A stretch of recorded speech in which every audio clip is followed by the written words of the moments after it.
Sample problems tayo under P6. Light travels at a rate of 3 times 10 raised to 8 meter per second. How long does it take for light to travel from the sun to the earth? Distance from sun to the earth is 1.44 times 10 raised to 8 kilometers. So first, let's write our given.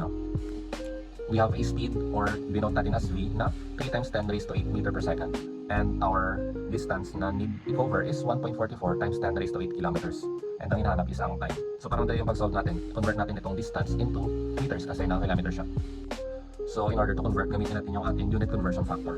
So 1 times 10 raised to 3 meters is equal to 1 kilometer. So itong 1 times 10 raised to 3 meters is actually 1,000 meters. So parang 1,000 meters lang yan over 1 kilometer. Dinunod ko lang siya as scientific notation para madali yung pag-solve natin. Cancel out yung 2 km.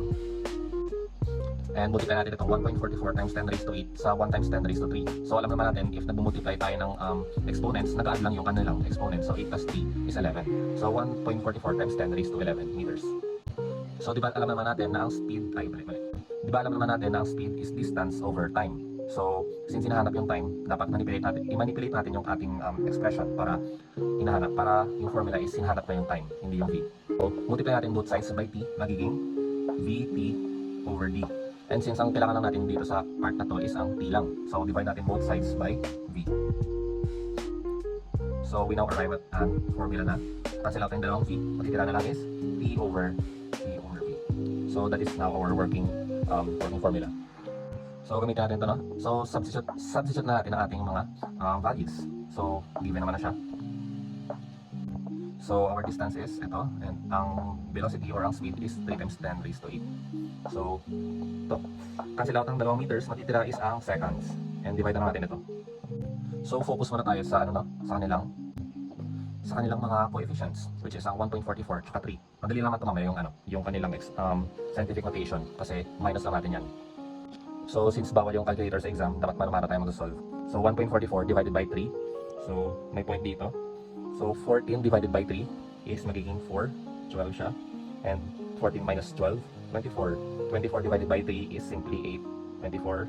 8 times 3, 24, magiging 0. So we now have a coefficient na 0.48. So notice nyo, since nasa denominator yung seconds, so pwede siyang magiging numerator na siya, or hindi na siya magiging reciprocal. So we now have a unit of seconds dito. So since nakuha natin yung coefficient natin na 0.48, so 0.48 times 11 minus 8, so 3 na lang yung kanyang exponent ng 10. So we now have a time na 0.48 times 10 raised to 3 seconds. So apply natin yung 10 raised to 3 dito. Like, hindi na natin siya express as a scientific notation para makuha natin yung kanyang exact value. So by multiplying itong 0.48 na coefficient sa 10 raised to 3, makakuha tayo ng value na 480 seconds.